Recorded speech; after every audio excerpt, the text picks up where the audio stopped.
Hablemos entonces el día de hoy del siguiente sistema de procesamiento o sistema procedimental. El siguiente es el sistema acusatorio. ¿Estamos? Y aquí hay que hacer la precisión. Yo sé que todavía no empezamos a definir qué es instancia, qué es procedimiento, qué es proceso y qué es juicio. Pero es común utilizar la palabra juicio como sinónimo de proceso o de procedimiento. Entonces vamos a tener que de bote pronto decir que no es así. No es lo mismo un juicio que un proceso. ¿Estamos? Esto porque temprano escuché que me dijeron, nos dejó ver un juicio, maestro. No, les dejé ver una audiencia. Ya veremos qué es el juicio. El juicio es una etapa de un proceso. O una etapa del proceso. ¿Queda claro? Ahora bien, hemos estudiado durante varias semanas todas las características del sistema inquisitivo. Ahora toca hablar del otro sistema, del sistema acusatorio. ¿Se acuerdan con qué año empezamos a platicar del sistema inquisitivo? ¿Se acuerdan qué año fue? El año 1215. Pues el sistema acusatorio tiene antecedentes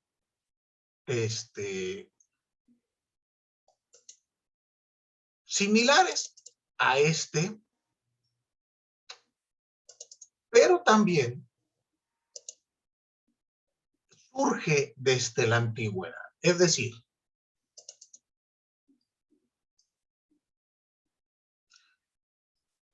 ¿cómo vamos a analizar nuestro sistema? Bueno, tendremos que empieza desde el antiguo derecho romano. ¿Esto a qué va? A entender que no únicamente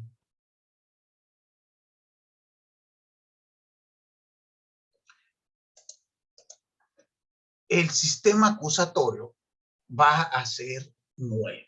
Reitero, en nuestro país es nuevo, porque empezamos a hablar de él en el año 2008.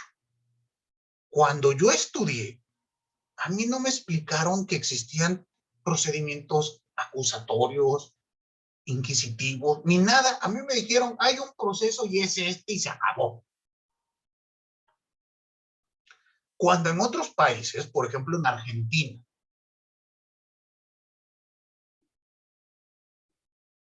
el libro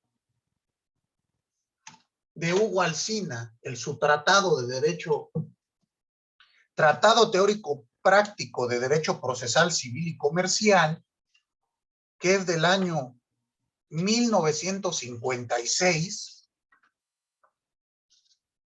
en su primer capítulo y en el segundo, empieza explicando los sistemas procesales, lo que estamos viendo aquí. Incluso en nuestro plan de estudio, no sé si ustedes ya notaron, ni siquiera se toca esto. Y esto se debe a que nuestro país sigue en una postura un tanto descubriendo estos sistemas. Por lo tanto, a mí me parece muy importante que tengamos que estudiar estas circunstancias. Si no, el día de mañana las deficiencias se vuelven mayores. Ahora, A este sistema acusatorio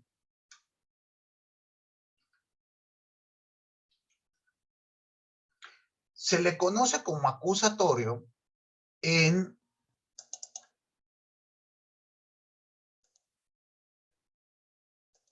materia penal, pero se le conoce como dispositivo para la materia civil,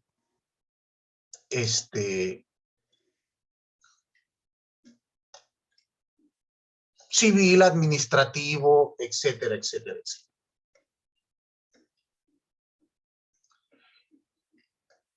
Entonces, ustedes siempre que escuchen sistema acusatorio, normalmente lo van a entender para el procedimiento penal. Y cuando escuchen sistema dispositivo, para cualquier otra materia distinta de la penal.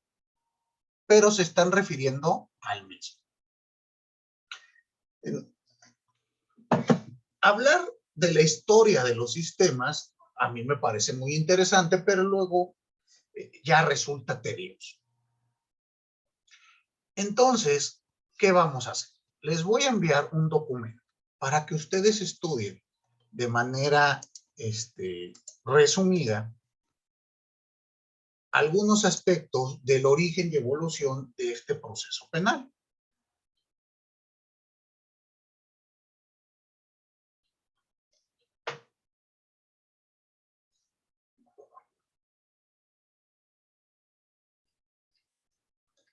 Y de ahí vamos a encontrar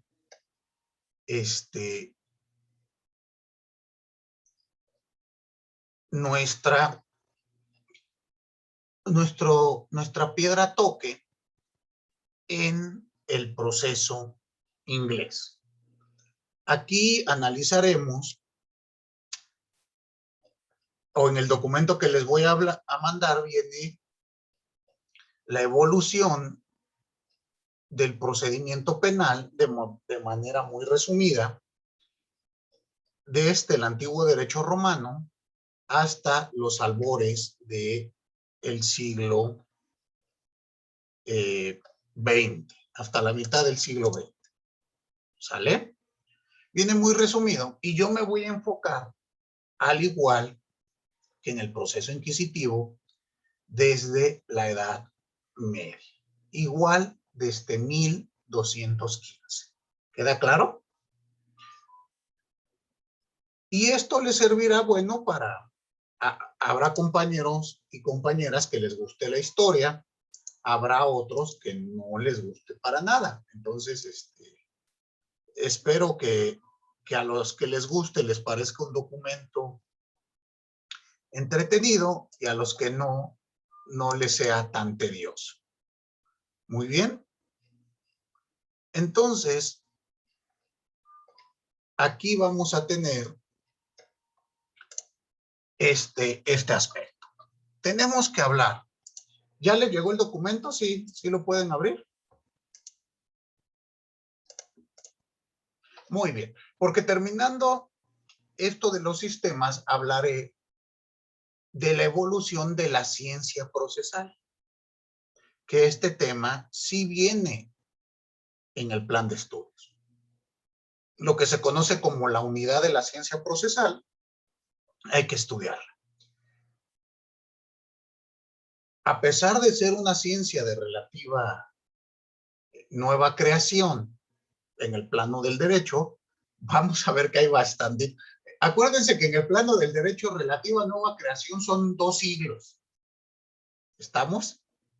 ¿Por qué? Porque si ustedes analizan el derecho civil, pues tiene 20, 30 siglos de evolución. Nosotros en el derecho procesal, pues llevamos poquito. ¿Está claro? ¿Sí pudieron abrir el documento? Perfecto. Bueno, hablemos entonces de este sistema de procesamiento llamado acusatorio en el penal y dispositivo para las otras materias. Situémonos, por favor, igual en el año 1215.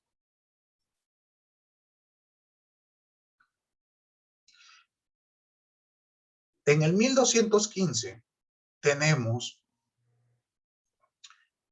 que surge un movimiento.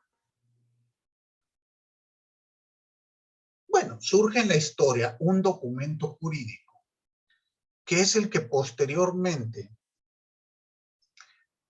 se considera la base de el resto de las disposiciones acusatorias. Para 1215, en Inglaterra, aquí nos tenemos que situar en Inglaterra. ¿Se acuerdan que en 1215 inicialmente nos situamos en España para hablar del sistema inquisitivo? Bueno, ni siquiera era España en ese momento. Estaba dividido en diversos reinos. Sí, sí recuerdan ustedes eso, ¿no? Estaba dividida en el reino de Castilla, en el reino de tal, en el reino de tal. Ya después se unificó. Lo mismo ocurre en Inglaterra. Inglaterra tampoco era la Gran Bretaña, sino estaba dividido en reinos. Ya para 1215 ya se había unificado. ¿Y qué pasó? ¿Alguno de ustedes sabe qué es la Carta Magna? ¿Le enseñaron qué fue la Carta Magna? ¿O les hablaron del rey Juan Sin Tierra? ¿Se La acuerdan? Carta Magna es la madre de todas las constituciones. Ok. Bueno, eso me enseñaron en Derecho Constitucional, que salió en 1215, que fue la madre de todas las constituciones. Que en esta carta los nobles ingleses obligan al rey a firmarla para garantizarles derechos a ellos también. Ok. Bueno, de que sea la madre de todas las constituciones, no sé si estoy muy de acuerdo. Dice Damar, yo no sé, eso me dijo mi maestro. Pero habría que analizarlo, Damar. Nada más pensemos, si fuese la madre de todas las constituciones, pues todos perteneceríamos al sistema common law, ¿no? Y nosotros somos un sistema romano-germánico, que es muy distinto al sistema common law que se da en Estados Unidos, en Inglaterra, en Australia y en otros lugares. En Puerto Rico. Bueno, hay muchos países que tienen el sistema common law, que es un sistema más de precedentes, donde las constituciones no son rígidas. Entonces, siempre que los maestros le digamos algo, usted analícelo porque a veces cometemos errores. Pero yo supongo que lo dijo nada más porque hay cosas que tienen como de base para ciertas cosas. O sea, por ejemplo, hay una que es como de si heredero dichoso fuese menor de edad y estuviese bajo tutela, tendría herencia sin compensación o multa cuando llegue a ser mayor de edad. O sea, ahí estás hablando como de ya cuando una herencia lo recibes ya de mayor de edad. Mientras tanto, tu derecho a esa herencia está tutelado, digamos. O sea, pueden ser, digamos, por pequeñas cosas que vienen, pero tampoco es todo. Exacto, pero tampoco es así. Ejemplo, México tiene algunos resquicios en la Constitución de la Carta Magna. Cuando yo voy a otro país de habla hispana, es decir, del río Suchiate para abajo, hasta la Patagonia, o cuando me toca ir a España, si yo les hablo de debido proceso, no me entienden, porque debido proceso es una institución del common law. En estos países hablan de proceso justo. Sí que sí se va diferenciando. ¿Y por qué es interesante que ustedes analicen esto? Lo que usted me dijo histórico es completamente cierto. Para 1215, el rey de Inglaterra, Juan I, si mal no recuerdo,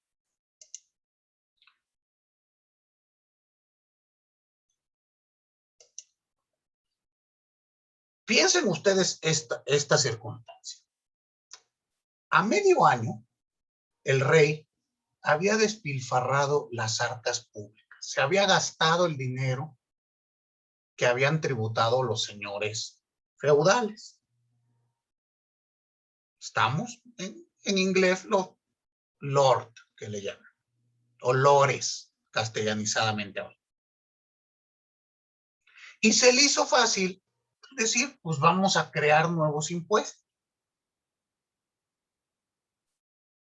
¿Sale? Pues necesitamos dinero, pues cóbrales más y santo remedio.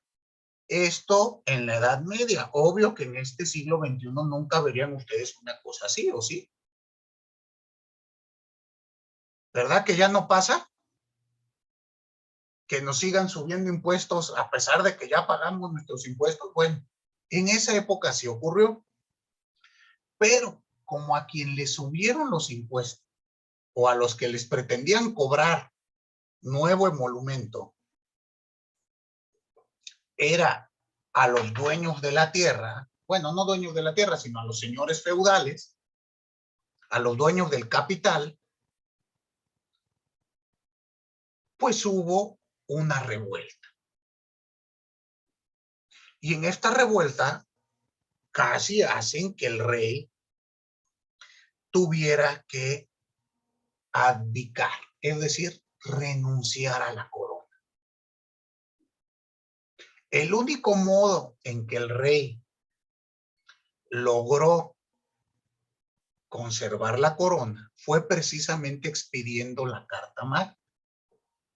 Y su nombre lo dice. Una carta es una misiva, ¿estamos de acuerdo? Y lo magno quiere decir lo superior. Entonces, esta es una carta hecha por el rey. Y esta carta hecha por el rey es la que le otorga derechos a su ciudadano.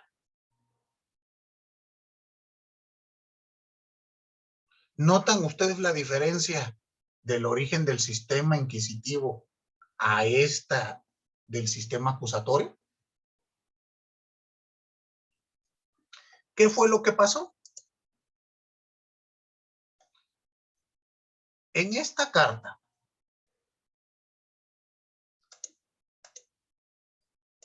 el rey le dice a sus súbditos, dentro de muchas de las cuestiones que establece, es un documento, vamos a decirlo, corto, no es muy extenso, lo pueden ustedes consultar en internet, y el documento se encuentra en exposición en el Museo de Historia de Londres. ¿Qué dice? Para fines procesales, lo que nos interesa es que en un apartado dice el juzgador, nunca más y por ningún motivo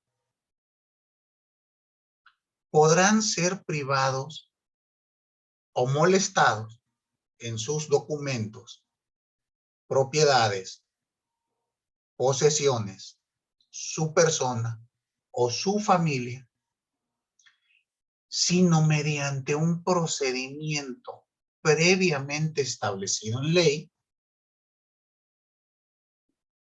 y en el que se cumplan las formalidades del mismo. Estoy parafraseando, no dice así literal la Carta Magna. Y ustedes me dirán, oiga maestro, ¿eso ya lo hemos leído en nuestra Constitución? ¿O no es así? ¿Y cómo le llamamos nosotros a esta figura?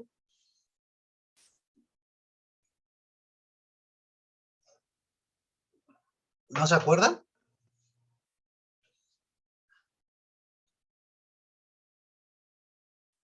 Es la figura del debido proceso. ¿No, todavía no les enseñan eso? ¿No han llegado al artículo 14 y al artículo 16 de la Constitución? Todavía. Bueno, cuando lleguen ahí van a encontrar esta circunstancia. Y esto es lo que le comentaba a Damar. Note usted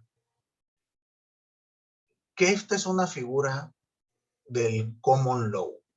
Bueno, posiblemente estoy también cometiendo aquí. ¿Sí saben qué es el common law, el civil law? ¿No? ¿O sí? Sí, El common law, bueno,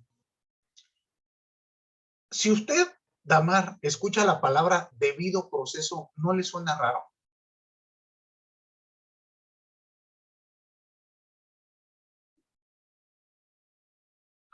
¿Más o menos? A ver, ¿por qué más o menos? Pues que es como el como debe de, o sea, lo que debe de observarse en un proceso para poder defender a una persona, o sea, los derechos y libertades. Pero yo le pregunto, en español, primero ponemos el adjetivo y después el sustantivo. Yo digo, ¿el gordo niño o el niño gordo?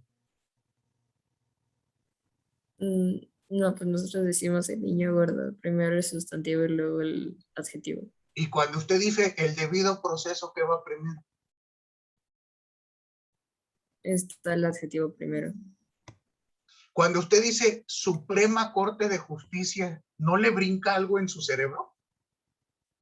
¿Qué no debiese ser Corte Suprema? ¿Cómo, maestro? A ver otra vez. ¿Y por qué cree que lo tenemos así? ¿Cómo se escribe en inglés Suprema Corte de Justicia? Bueno, Corte Suprema de Justicia, ¿cómo se escribe en inglés? Supreme Court of Justice.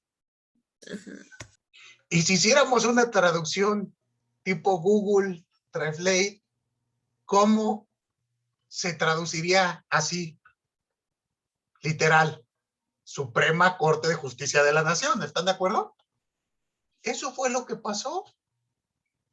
La Constitución de Filadelfia, de los Estados Unidos de Norteamérica, tuvo gran impacto en nuestras constituciones de 1824 en adelante. Entonces ustedes van a encontrar, yo les digo, esto es como nuestra constitución habla pocho. ¿Se han escuchado en el norte cómo hablan? Que te dicen, yo te hablo de vuelta, que es call me back. Entonces, es precisamente esto, ¿no? Nuestra constitución tiene estos pochismos. Por eso le digo que cuando yo llego y les digo debido proceso, la institución del debido proceso, yo me imagino a mis hermanos latinos viéndome como si llegara Tarzán a hablar con ellos. Yo, Tarzán, querer comer, porque está mal escrito, siendo puristas del lenguaje. Y una circunstancia similar. Nosotros muchas veces utilizamos como sinónimo Carta Magna y Constitución.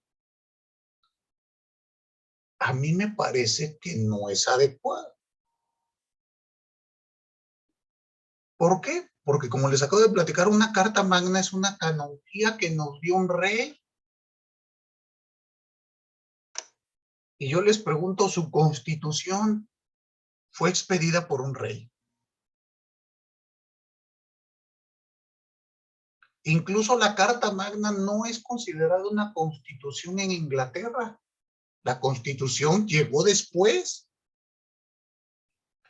Por eso, esto ya es ser más papista que el Papa, ¿no? No pasa nada si ustedes lo ponen nuestra constitución o Carta Magna, pero no me parece adecuado. Me parece que estamos cometiendo imprecisiones. ¿Sí queda claro? Y esto se los digo desde el punto meramente dogmático. Les comentaba, yo tengo una especialización en protección de derechos fundamentales por la Universidad de Castilla-La Mancha en España. Y sí nos hacen como que ir identificando muy puntualmente qué tipo de constitución tenemos. Y entonces a veces esto de asimilarlo, una carta magna a una constitución como la nuestra, que es una constitución rígida, que surge de una asamblea constituyente, todas las características, pues se me hace como decir que es lo mismo una bicicleta que un triciclo. Bueno, pues sí se parecen, pero no es lo mismo. ¿Concuerdan?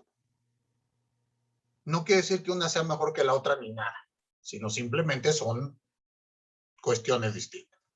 Pero bueno, ¿esto por qué pasa? Cuando hacemos nuestros amparos, pues utilizamos la Constitución, la Carta Magna, la norma suprema, etcétera, etcétera, etcétera. La ley de leyes, bla, bla, bla, bla, bla.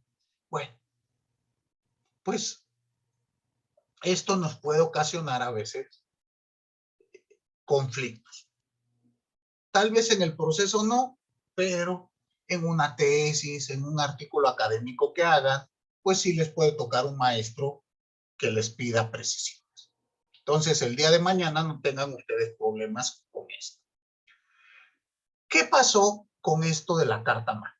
Una vez que fue expedida, obviamente tiene su entrada en vigor y empieza a desarrollarse un procedimiento muy distinto. También cabe destacar que en Inglaterra no entró la Inquisición de la Iglesia Católica con la fuerza que entró en otros países. Y esto se debe, mejor dicho, esto ocurrió así, porque como ustedes saben, Inglaterra, pues fue mayoritariamente y sigue siendo protestante. Entonces, no tuvo la fuerza que tuvo, por ejemplo, en España. Por lo tanto, nunca hubo un tribunal del Santo Oficio español en Inglaterra. ¿Estamos? Ahora bien, no pensemos que por el hecho de que no se instituyó un tribunal del Santo Oficio, no se cometieron atrocidades como las que platiqué en la Inquisición española.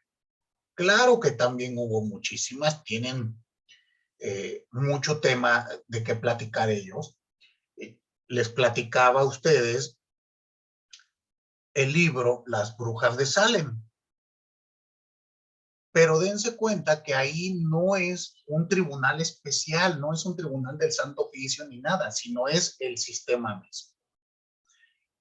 Pero vamos a ir resaltando las características que de este periodo pasaron al periodo moderno para llamarle algo proceso acusatorio. ¿Queda claro? Y esto ya lo haremos en nuestra siguiente clase. Muy bien. ¿Alguna duda? ¿Ninguna? Perfectísimo. Entonces, recapitulando, no quiere decir que todo lugar donde hubo un supuesto proceso acusatorio, porque recuerden, se crean en estos países, pero también tienen sus procedimientos inquisitivos. No pensemos que todo proceso que se hace en Estados Unidos es bueno, bonito, o en Inglaterra, porque también tienen sus procedimientos completamente inquisitivos. Aquí estamos viendo en el plano de lo ideal. No sé si les platiqué de una película que se llama El Mauretano.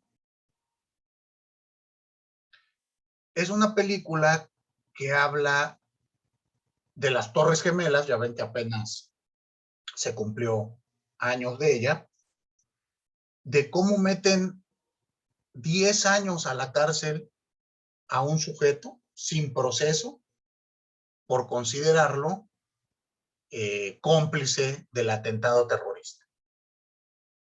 Y esto, estamos hablando años 2000, ¿eh? Entonces, y estamos hablando de Estados Unidos, donde nos platican que es el país de las libertades. Porque hemos hablado feo de nuestro sistema, pero también hay que hablar feo de otros sistemas. No crean que estamos, bueno, ni estamos tan mal como a veces lo planteo, ni tampoco estamos tan bien como a veces nos lo plantean otros. Pero hay que criticar lo que está mal para que cambie.